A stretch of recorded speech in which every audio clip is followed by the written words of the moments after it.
suis le colonel Raphaël Oudot de Dainville et je commande le 2e régiment étranger de parachutistes. Je vais demander à camarade de faire un pas en avant. Voilà, le camarade fait un pas en avant.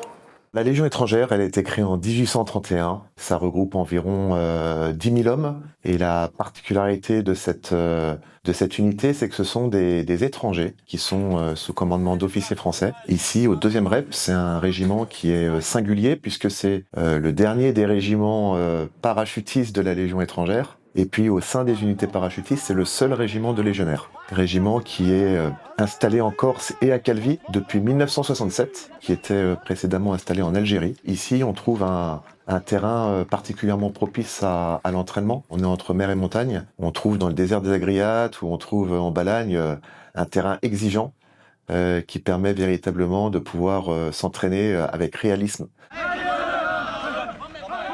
On a des légionnaires qui viennent de quasiment plus de 110 pays, des cultures très différentes. Aujourd'hui, les principaux pays représentés, c'est l'Amérique du Sud et puis il y a également beaucoup de gens qui proviennent du Népal, mais également des Occidentaux.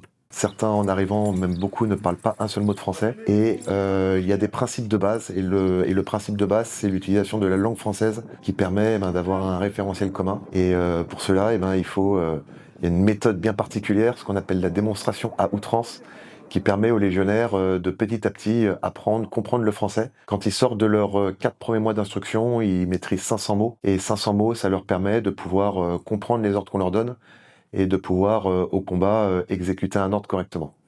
C'est important, quand les légionnaires arrivent, de leur présenter l'histoire du régiment, de leur faire comprendre d'où vient le régiment, pour qu'ils se sentent appartenir à une famille et qu'ils aient ça en commun qui leur permet au combat, cet esprit particulier de se surpasser et puis d'aller remplir la mission jusqu'au bout et s'il le faut, au péril de leur vie, comme le dit le code d'honneur du légionnaire qui récite régulièrement quand ils sont à l'instruction ou ici.